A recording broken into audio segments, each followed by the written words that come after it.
inshuti zakadasoka bakunzi ba Newsrabu TV nyemerera mbifurize kugubwa neza aho muri hose, ariko kandi tubaha ikaze muri ano masaha ya nimugoroba. Ibintu byakaze miripuko mu bice bigiye bitandukanye, imirwano ikomeje guca ibintu, ngira ngo ni na zimwe mu nkuru zikomeye tugiye kuba twinjiramo tuva imuzi n'imuzingo mu bice bigiye bitandukanye, byaba Kivu y'Amajyepfo, Kivu y'Amajyaruguru. Tubaha ikaze. Nyemera rero mbere yo kugira ngo twinjiye muri ano makuru mbanze nisurize bamwe mu bantu badukurikira bari mu bice bigiye bitandukanye, kuko ni abantu b'agaciro gakomeye cyane. Badukurikira rero bari mu gihugu cy'u Rwanda, ariko kandi badukurikira bari mu gihugu cy'u Burundi, badukurikira bari Kenya, bari Tanzania, Malawi ndetse na South Africa. Tubaye ikaze tubikuye ku mutima. Tugiye kuba rero dukomoza ku makuru menshi agiye atandukanye aribana n'umutekano, politiki na diplomasi, tuba updating, tubabwira uko situation ihagaze, dore yuko rwose nyamuneka icyitwa urugamba, icyitwa imirwano yamaze kuba ica ibintu hagati y'umutwe wa M23 ndetse n'ingabo za Repubulika Iharanira Demokarasi ya Congo FARDC. Sindi butinde, turaza by'umwihariko kwinjira mu makuru menshi agiye atandukanye. Muraza kunyemerera dusimbukire mu bice by'umujyi wa Uvira, tuba updating, tubabwire uko situation ihagaze. Nyamuneka turaza kubabwira yuko icyitwa urugamba rwamaze gufata indi ntera, imisozi yose iri strategique yamaze kuzenguruka bikomeye n'umujyi wa Uvira. Turaza kuba tubikomozaho tubiva imuzi n'imuzingo gatanu kuri gatanu, ariko kandi turaza kurebera hamwe amwe mu makuru akomeje kugenda avuga ko icyitwa FDLR Wazalendo abarundi bamaze kuba biyongera mu buryo navuga ko udasanzwe mu kibaya cya Rusizi. Turaza kuba tubikomozaho tubiva imuzi n'imuzingo. Turaza kugaruka mu bice bigiye bitandukanye. Nyamuneka turaza kubabwira byinshi byaganiriweho by'umwihariko hagati ya Perezida Antoine Felix Tshisekedi Tshilombo ndetse na Perezida wa Togo. Turaza kubikomozaho tubive imuzi n'imuzingo, ariko kandi muraza kunyumira tukomoze ku makuru menshi agiye atandukanye arebana n'umutekano, politiki na diplomasi. Hari byo igihugu cya Angola kirimo kiratangaza ku bijyanye no guhuza ingabo za Repubulika ya Demokarasi ya Congo ndetse n'umutwe wa M23. Hari byo nyamuneka bitameze neza, turaza kubikomozaho tubiva imuzi n'imuzingo. Turaza gukomoza ku makuru menshi agiye atandukanye by'umwihariko arebana n'umutekano, politiki na diplomasi, kuko ubu tuvugana mu bice byano muri teritwari ya Masisi hari amakuru menshi ari kugenda ahaturuka. Ni mu gihe kandi amakuru yamaze kwemeza ko i Masisi nyamuneka ibintu bishobora kuza guhindura isura. Turaza kubikomozaho muri teritwari ya Masisi hari amakuru yemeza yuko nyamuneka isaha ku isaha naho imirwano ishobora kuza kuba ica ibintu mu buryo navuga ko udasanzwe. Ibyo byose turaza kuba tubikomozaho tubiva imuzi n'imuzingo, tubabwira ibice biri kuberamo imirwano. Si ibyo gusa kandi no muri teritwari ya Warikare hari amakuru menshi arebana n'umutekano, politike na diplomasi. Si ibyo gusa kandi nyamuneka muri Kivu y'Epfo abarimo FDNB, FDL n'abazungu batangiye koherezwa mu bice byinshi by'imisozi miremire y'iminembwe. Ibyo turaje tubirebere hamwe, ariko kandi tuzi no kubapadetinga ku makuru menshi agiye atandukanye arebana n'umutekano, politike na diplomasi, agaragaza ko Kinshasa isa n'isaha ishobora guhura n'akaga gakomeye karimo ibitero bishobora kugabwa n'igisirikare cya FARDC. Turaza byose kuba tubikomozaho gatanu kuri gatanu. Umutwe wa MLDP twirwaneho watanze impuruza ku bitero by'ihuriro ry'ingabo zirwana ku ruhande rwa Leta ya Repubulika ya Demokarasi ya Congo ziri gutera mu kugaba ibitero ku basivile by'umwihariko mu misozi miremire iminembwe. Umuhuzabikorwa uriya mutwe Colonel Kamasi Ndakiza Wekamu yatangaje ko muri Kivu y'Amajyepfo hakomeje kugaragara kwiyongera gukabije kandi guteje inkeke ku bikorwa bya gisirikare biri kugaragara, by'umwihariko bigambiriye guteza umutekano muke mu baturage mu misozi ya Uvira. Yanavuze yuko kandi umugambi wo kugaba ibitero kuri bariya baturage ugaragarira mu kohereza ingabo ku bwinshi z'u Burundi za FDNB zifatanyije n'ingabo za FARDC, imitwe y'abazalendo FDL ndetse n'abacancu b'abazungu. Yunzemo ati intego yabo ni ugutera abasivile b'abanyamurenge bo muri Minembwe ndetse no mu nkengero zaho. Mu rwego rwo gukurikirana rero by'umwihariko ku butaka bwabo bakomeje kugenda nabo bongera ingufu mu bya gisirikare. Koloneli Kamasa rero Rakiza mu itangazo yasohoye kuwa gatandatu tariki ya 24 Mutarama 2026 yavuze ko Twirwaneho ifite amakuru yizewe y'uko ingabo z'u Burundi zamaze koherezwa mu gace ka Mutambala muri teritwari ya Fizi by'umwihariko ahitwa Kicula. Ifoto kandi yaranafotowe y'izi ngabo zoherezwa ndetse kandi bivugwa ko ari ukugaba ibitero ku Banyamurenge. Yanavuze ko kandi kohereza ingabo biteje icyago gishobora kongera kuba abasivile b'Abanyamurenge ndetse no kuri umugambi mugari wo kubakura kuri buriya butaka bwabo burundu. Ihuriro ry'ingabo za Repubulika ya Demokarasi ya Kongo FARDC rero ryongeye kohereza abasirikare mu misozi miremire y'Iminembwe nyuma y'uko AFC M23 ivanye ingabo zayo mu mujyi wa Uvira. Ibyangombaga gukurikiranwa ndetse no kohereza ingabo zidafite uruhande zibogamiyeho muri uriya mujyi. Twirwaneho ivuga ko kandi ikibabaje ari uko ingingo yubahirijwe bituma habaho icyuho cy'umutekano cyahise gikoreshwa n'imitwe ya Wazalendo na FARDC kimwe n'imitwe y'ingabo z'u Burundi zagiye muri Uvira zinyuze mu mupaka wa Katumba zibohoranyije zambaye impuzankano zambaye impuzankano ya Kongo mu rwego rwo guhisha uruhare rwazo rutaziguye mu byaha bikorerwa Abanyamurenge.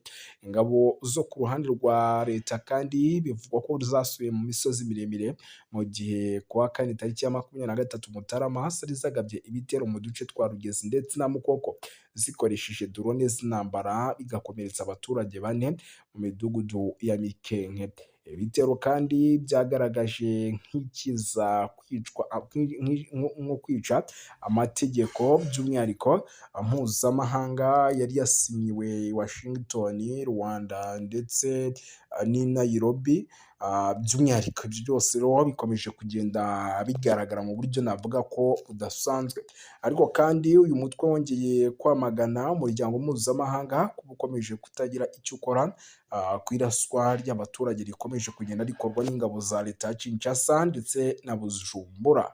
Yes, twirukanse cyane rero by'umwihariko reka dukomeze tuve kuri no nkuru idasanzwe ikomeje kugenda itugeraho, ahubwo duhite dukomereza no mu yandi makuru arebana n'umutekano, politiki na diplomasi ariko akomeye ku ruhando mpuzamahanga. Turebere hamwe ibijyanye n'ibikorwa by'ubwiyahuzi cyangwa se ibitero bikomeye cyane bikomeje kugenda bigabaga Bujumbura. Ibintu byakaze byamaze kuba biba ibindi mu buryo navuga ko budasanzwe. By'umwihariko rero dukomoze ku makuru menshi atandukanye arebana n'umutekano, politiki na diplomasi. Turebere hamwe bimwe mu bitero bikomeye cyane bikomeje kugenda bigabwa misozi miremire y'Iminembwe. Mu misozi miremire y'Iminembwe rero rukomeje guhura n'umunyutsi. Misozi miremire y'Iminembwe, amakuru rero akomeje kugenda atugeraho aragaragaza ko nyamuneka yakomeje guca ibintu, ntabwo imirwano yarangiriye hano gusa ahitwa kuri Puezero hongeye kugaragara urugamba rukaze kanya gato gashize. Ni ku bitero igisirikare cya Repubulika Iharanira Demokarasi ya Kongo FARDC cyari kigize gutya kigabye kuri M23 ibintu byamaze kwa biteza akaga gakomeye cyane ndetse n'umutekano muke mu misozi miremire y'Iminembwe. Amakuru rero akemeza ko ngo igisirikare cya Repubulika Iharanira Demokarasi ya Kongo FARDC cyaba kirimo kirakora buri kimwe cyose gishoboka kugira ngo kize kwa kigabira ibice bivugwa ko byamaze gukabwa cyangwa se icyo bita gufatwa muri rusange. Amakuru ni menshi cyane hano arebana n'umutekano, politiki na diplomasi ku rwego mpuzamahanga. Ariko kandi nyamuneka nyemerera nkubwire ko FARDC na Wazalendo bakomeje kwisuka nanone mu misozi miremire y'Iminembwe ku buryo bukabije cyane. barimo barisuka rwose ku buryo navuga ko budasanzwe ubu tuvugana. Amakuru namaze kwakira rero nyamuneka nyemera mpite nyakugezaho kuko ntago ndi butinde. Ni mu gihe umutekano ukomeje kuzamba mu mujyi wa Uvira mu bice bikikije by'umwihariko intara ya Kivu y'Amajyepfo muri Repubulika ya Demokarasi ya Kongo. Haravuga kwiyongera ku bwinshi kw'ingabo za FARDC zifatanyije n'imitwe yitwaje intwaro FDL ndetse na Wazalendo. Imitwe rero kuvugwa ko iri kurindwa mu gace ka Runingo kegereye ikibaya cya Rusizi ahagenzurwa n'ingabo z'ihuriro rya Alliance Fleuve Congo. Amakuru yizewe rero aturuka ku baturage ndetse no ku bantu bari aho hafi agaragaza ko kuva ejo bundi hatangiye kugaragara urujya n'uruza rwinshi rw'abasirikare b'abarwanyi bitwaje intwaro berekeza muri kariya gace gafite akamaro gakomeye by'umwihariko n'igisirikare bitewe no kugerageza inzira z'ingenzi zihuza Uvira ndetse n'ikibaya cya Rusizi. Abaturutse aho rero ngo babonye ibimenyetso simusiga by'uko leta ya Kinshasa ishobora kuba yitegura gukomeza intambara mu gihe uruhande ruri rw'amahanga rwo nta kintu riri kubikoraho, ngo ni imiryango mpuzamahanga. Bikomeje gusaba ibiganiro by'abanyekongo mu byihutishwa hagamijwe gushakira igihugu inzira y'amahoro arambye. Umwe mu baturage rero utuye hafi ya Runingo yagize ati twiboneye abasirikari benshi ba FARDC n'abarwanyi ba FDLR na Wazalendo bakorana bakomeje kwerekeza i Runingo ku bwinshi. Uko tubibona bisa nk'ibigiye gutangiza imirwano ikomeye cyane. Dufite ubwoba bwinshi mu gihe twari dutangiye kwizera ko ibiganiro by'amahoro bishobora kuza gutangira. Ubu tubona ibimenyetso by'intambara nshya kandi twe abaturage dukomeza kuyigwamo.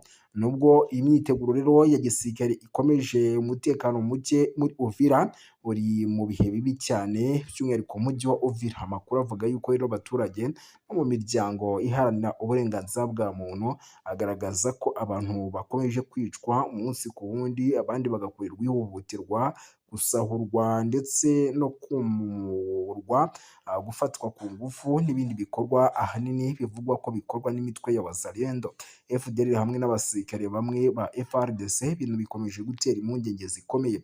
Abaturage rero bavuga ko imyitwarire myinshi y'abantu bitwaje intwaro by'umwihariko ishobora kuza kugira ingaruka bikomeye cyane ku baturage hato na hato, ariko kandi ibi bikaba byakomeje kugenda bihindura isura. Mu mateka rero Uvira ni ibice byakijijwe byagiye bigaragara uruhare rukomeye mu makimbirane y'imyaka myinshi irashize mu burasirazuba bwa Repubulika ya Demokarasi ya Kongo. Kuba iki gice rero kiri hafi y'umupaka w'u Burundi ni ikibaya cya Rusizi byatumye kiba inzira y'ingenzi y'imitwe yitwaje intwaro, abacuruzi bitwaje intwaro n'abashaka kugenzura ubucuruzi kamere. FDL rero n'umutwe ufite inkomoko ku basirikare n'inyeshyamba z'abahutu bagize uruhare muri jenoside yakorewe abatutsi mu mwaka w'1994 mu gihugu cy'u Rwanda, maze imyaka myinshi ukorera mu ntara ya Kivu y'Amajyepfo ndetse bakaba ari naho bafite indiri yabo. Wazalendo rero ku rundi ruhande n'imitwe yitwaje intwaro yita y'abaturage, ariko akenshi ishinzwe gukorera abaturage ihohoterwa aho kubarinda. FARDC nubwo ari ingabo za leta, nazo zakunze gushinjwa kurwana ku ruhande rw'abasivili cyane, kugira imikoranire idasobanutse n'imitwe yindi. Mu gihe AFC M23 rero igenzura ibice bimwe na bimwe by'ikibaya cya Rusizi, imyiteguro ya gisirikare ya FARDC nabo bafatanyije ikomeje gutuma amahirwe y'amahoro arushaho kuba make. Abaturage ba Uvira rero n'akarere muri rusange bakomeje gusaba ibitekerezo by'intambara bisimbuzwa ibiganiro bya politike bigahurizwa mu banyekongo, komeza ibiganiro aho gukomeza gutakaza ubuzima bw'abasivile. Mu ncamake rero ariya mayeri hagati y'intambara ishobora kongera gufata indi ntera, nta mahirwe make y'ibiganiro by'amahoro bikomeje gutinda. Icyizere cy'abaturage kiragenda gishira mu gihe amaraso akomeje kumeneka mu karere kamaze igihe kirekire kararanzwe n'intambara ndetse n'ibikorwa by'ubugizi bwa nabi. Uvira rero nyamuneka ubwoba bukomeje kuba bwose muri ano masaha, ibiturika bikomeje kugenda byumvikana, ni amakuru aturuka by'umwihariko muri karitsiye ya Kasenge nk'uko bikomeje kugenda byemezwa n'abaturage bahatuye. Baganiriye n'ibitangazamakuru ndetse n'abaduhaye amakuru. Abo baturage rero bari kuvuga yuko kurasa amasasu byari bigamije gutera ubwoba abaturage mu rwego rwo guhungabanya ndetse no kubohereza gusahurwa ibyabo, bikorwa bivugwa ko bimaze igihe bigaragara mu tundi duce tugize umujyi wa Uvira.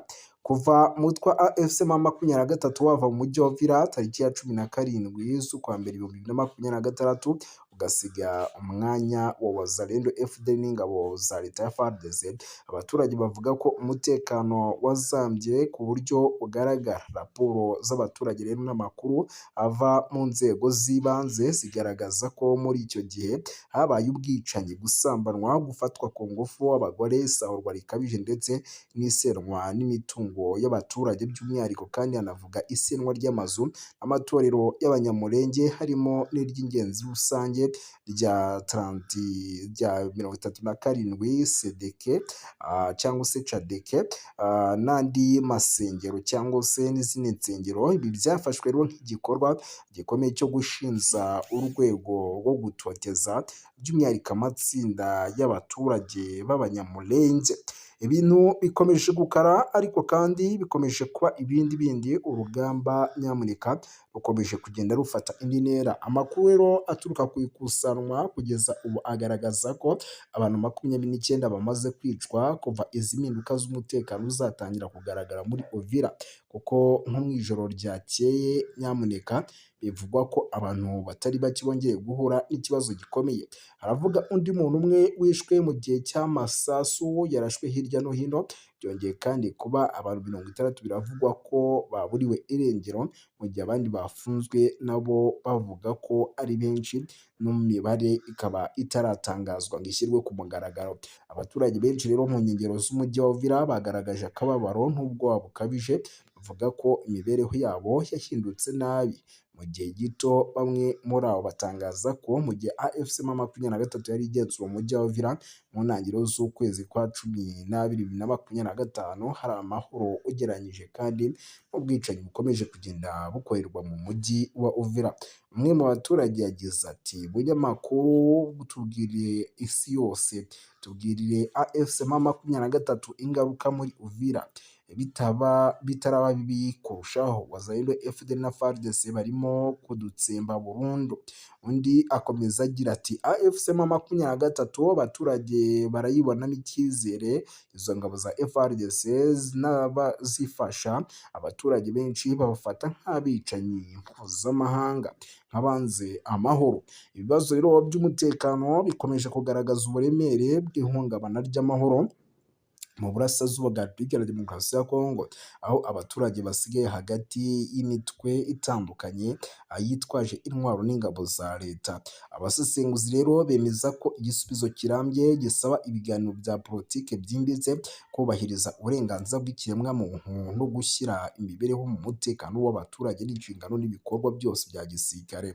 Mu gihe hataraboneka rero igisubizo gihamye, abaturage baba muri Uvira bakomeje kugira ubwoba bwinshi ndetse banagaragaza yuko ejo habo hazaza naho kubera ibikorwa by'ubugizi bwa nabi.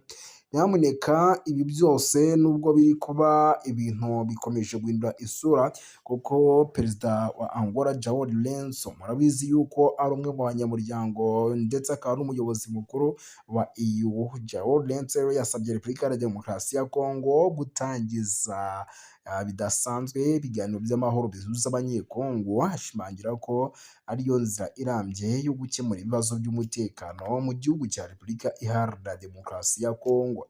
Ibi rero bikaba byamaze kuba mu ntangiriro z'ukwezi kwa 12 2025. Perezida Lourenço yakiriye inshuro 3 Perezida Tshisekedi wa Repubulika ya Demokarasi ya Kongo, aho abo bombi baganiye byimbitse bakagaruka kuri byinshi bigiye bitandukanye n'imbogamizi z'ibisubizo z'igihe kirambye ku bibazo by'umutekano by'umwihariko mu burasirazuba bwa Repubulika ya Demokarasi ya Kongo. Ibyo biganiro rero byahuriye ku mwanzuro w'ibiganiro bihuza abanyekongo bishyigikiye ku bwumvikane n'ubwiyunge, ari byo byatanga umusingi ukomeye w'amahoro arambye, ndetse bikarandura ikibazo cy'intambara ndetse n'ibibazo bikomeje kugenda bigaragara ku butaka bwa Repubulika ya Demokarasi ya Kongo. Uyu mwanzuro rero wafashwe kandi nyuma ya Perezida Joao Lourenço ati utwatse icyifuzo cya mugenzi we Tshisekedi cyamusabye cy'inkunga y'ingabo za Angola. Ati nizo twaguhaye mbere na mbere tuza ku butaka bwa Repubulika ya Demokarasi ya Kongo, by'umwihariko siwari wazi nazo zararashwe, uragira ngo tuguhe izindi. Ibyo rero nibyo bikomeje kugenda bigaragara ku mirongo y'imbere ku rugamba, ku kibuga cy'imirwano. Ibi rero bikaba bigaragaza yuko isaha ku isaha imirwano ishobora kuza guca ibintu mu bice bigiye bitandukanye ku butaka bwa Repubulika Iharanira Demokarasi ya Kongo. Nyamuneka situwasiyo ni hatari, ibintu byakomeye. Reka tubashimire rero, sori sanga murakoze cyane.